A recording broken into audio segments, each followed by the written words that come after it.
It's perhaps a too perfect metaphor for national decline driven by corporate negligence. British coastlines are literally swimming in shit after private water companies pump sewage overflows near dozens of beaches in England and Wales. Pollution warnings were issued for popular swimming spots like Southend-on-Sea, Bognor Regis, and Newquay. In East Sussex, raw sewage was pumped into the sea at Seaford, a marine protected area intended to protect wildlife and fragile habitats. And on Friday, it emerged that every single beach between Brighton and Hastings was polluted with sewage. Gross. Southern Water, which manages water services for Kent, Hampshire, Sussex, and the Isle of Wight, argued that discharges like these were necessary after recent heavy rains threatened to flood homes and businesses. What's more, Southern Water said that it was wrong to call the mix of water, feces, and urine pumped into British waterways raw sewage. In a statement released to the media, they reassured the public that the release is 95 to 97% rainwater. I guess that means that if a bartender served Southern Water CEO Lawrence Gosden a pint that was only 3 to 5% human excrement, he'd have no grounds to kick up a fuss. And look, you can see why the lads at Southern Water would be inclined to look on the bright side of sewage discharges. As beaches across England fought off a tidal wave of toilet paper and used condoms, it emerged last Friday that water company bosses saw a 20% increase to their annual bonuses last year. The Guardian reported that figures show, on average, executives received £100,000 in one-off payments on top of their salaries during a period in which foul water was being pumped for 2.7 million hours into England's rivers and swimming spots. The analysis of water companies' annual reports found that their bonus pool for executives now stands at more than £600,000 a company on average. In total, the 22 water bosses paid themselves £24.8 million, including £14.7 million in bonuses, benefits, and incentives in 2021-2022. So, water bosses are awarding themselves bonuses which are worth more than 3 times the average wage, all while happily missing their target for what's considered a reasonable amount of shit to pump in our waterways. And that's not all. According to an analysis of Environment Agency data conducted by the Lib Dems, water companies aren't even monitoring how much effluvia they're dumping into rivers and seas. Up to half of all the devices meant to measure sewage discharges either haven't been installed or don't work 90% of the time. And you can see the worst offenders here. As this graphic from the BBC shows, nearly half of all Anglian Water's monitoring devices are either faulty or non-existent. They were also responsible for nearly a quarter of all serious pollution incidents in 2021.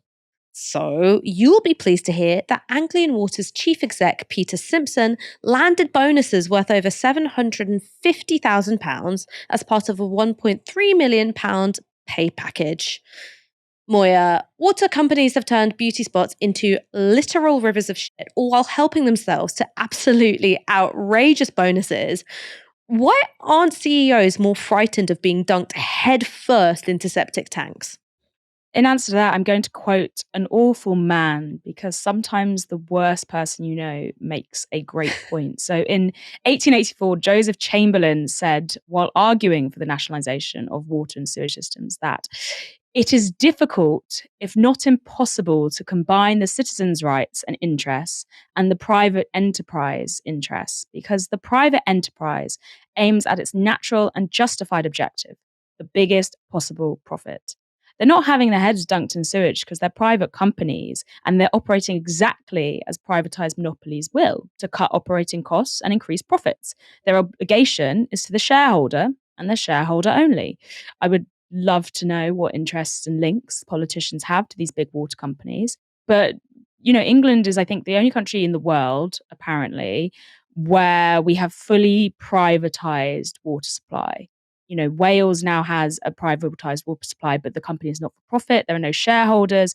Scotland has public ownership. When they privatised them in 1989, they sold off these 10 major water companies. And now 90% of them are owned by foreign shareholders. And the average pay for a CEO is 1.7 million a year. They're getting paid that because they're doing things like sewage dumping, because they are cutting the operating costs. The point is not to benefit the consumer. The point is to make as big a profit as possible at low operating costs as possible. And while they're doing that, they will continue to see these dividends. As somebody that I talked to earlier said in relation to something else, they're incentivized to shit on the general public. Yeah, I mean, I think that's about right. But look, on the beaches isn't exactly politically popular, and the combination of sewage stench and public outcry has prompted a chorus of concerned noises from Tory MPs in affected constituencies.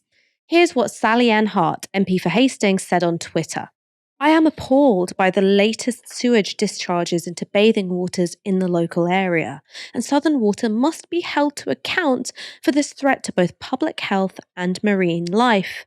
Today, in conjunction with my MP colleagues across Sussex, we have written to the responsible bodies calling for a meeting in Parliament and demanding that our waterways and coast are respected and protected.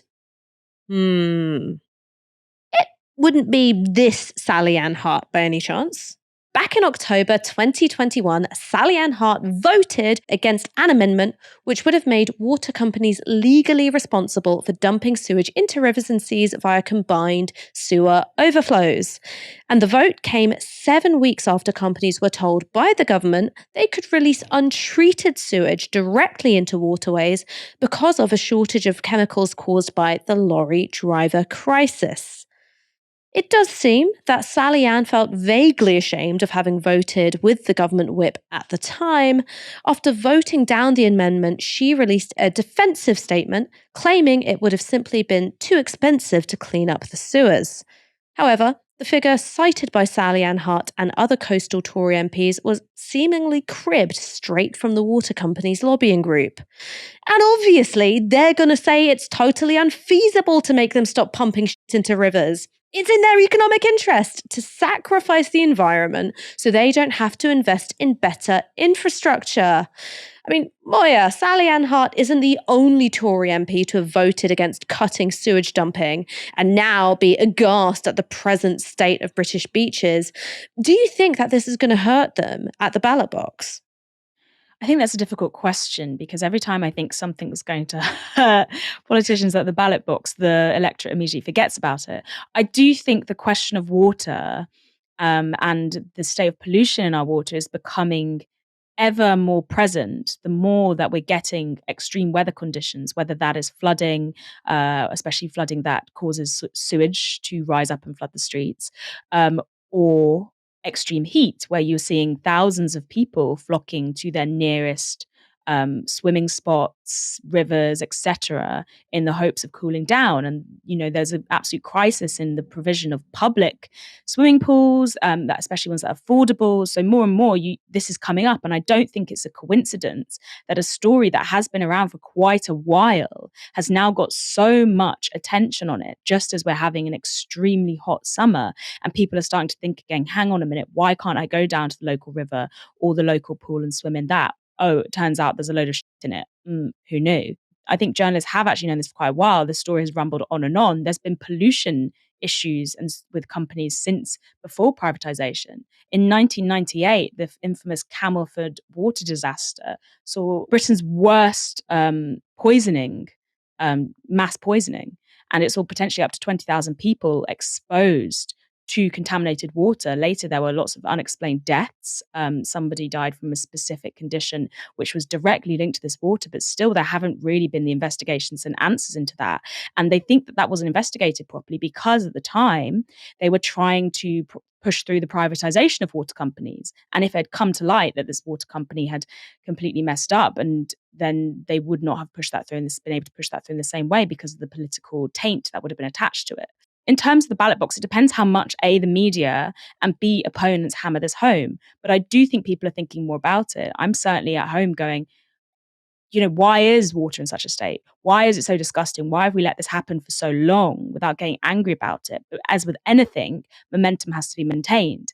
And if there is a news story that comes along that people are outraged about, maybe it won't factor in as much. However, it adds to the general miasma, forgive the pun, of discontent that is surrounding both the Tories and these big energy companies, water companies, privatized companies, these things that used to be in public service, now privatized. The discontent is really building, and the pressure, I think, is on in a way it hasn't been for a very long time. I mean, it seems to me that the interlocking crises that we face have something in common, and that is a failure to invest because profits have been extracted rather than being put back into developing and improving infrastructure. You see that in terms of water and pumping raw sewage into the sea. You see that in terms of the failure to build a single new reservoir in England since the privatization of the water companies. You see it in the failure to invest in gas storage. You see it in the failure to properly invest in the railways outside of course, HS2. I mean, Moya, don't you think that this opens up a space politically for the Labour Party? Keir Starmer can stick his smiling face over posters which say Labour will invest in X. It will improve all of these public services which are falling to pieces. I mean, it opens up a space politically for the Labour Party, but it also opens up a space politically for anybody who supports nationalisation, which isn't just left-wing voters. Nationalisation, when you present it to people as a sort of common sense approach, they go, yeah, that's really good. But then when you talk about it in terms that they would recognise as sort of left-wing, they get more scared. But nationalisation is not an unpopular policy. That's known. Yes, of course, it means that the Labour Party could take advantage of it. Will they? I'm not sure. However, what we're seeing now is sort of burgeoning parallel mass movements in the form of sort of don't pay, enough is enough. And the rhetoric sounding things like that will definitely feed into, again, this conversation around nationalisation. These big companies that should be in public ownership but aren't, these services for the public are crumbling. They've been given years and years and years to try and turn this around, or at least make even a superficial show of investing on behalf of consumers into the kind of infrastructure you're talking about. And they haven't done it. They're not going to do it. They don't have any incitement to do it. So we should take it away from them. We should renationalise. That's the answer. Instead, with the Tory government, especially, what you've got is them doing sort of, nationalisation of the railways, but really, again, just franchising these out in private contracts that are overseen by sort of a national body. It makes absolutely no sense. It's one of those classic, we desperately still want to keep into this theory, this ideology, this neoliberal, no, private does work, I swear. Well, it hasn't worked. It's not going to work. So if the Labour Party don't make the argument for nationalisation when there is such an opportunity and appetite, someone else will. And then they will be sorry because either they're going to get outflanked by someone populist on the right who's suddenly being like, but we could nationalise. And actually, this is why it's really right wing. Or they're going to get outflanked by a burgeoning sort of coalition on the left, which could really tank them. They've lost over 100,000 members. They're bankrupt. Unless they buck their ideas up, that trend is going to continue. This is a very easy sort of opportunity to score, but they might turn around and put it in the back of their own net instead of the opponents.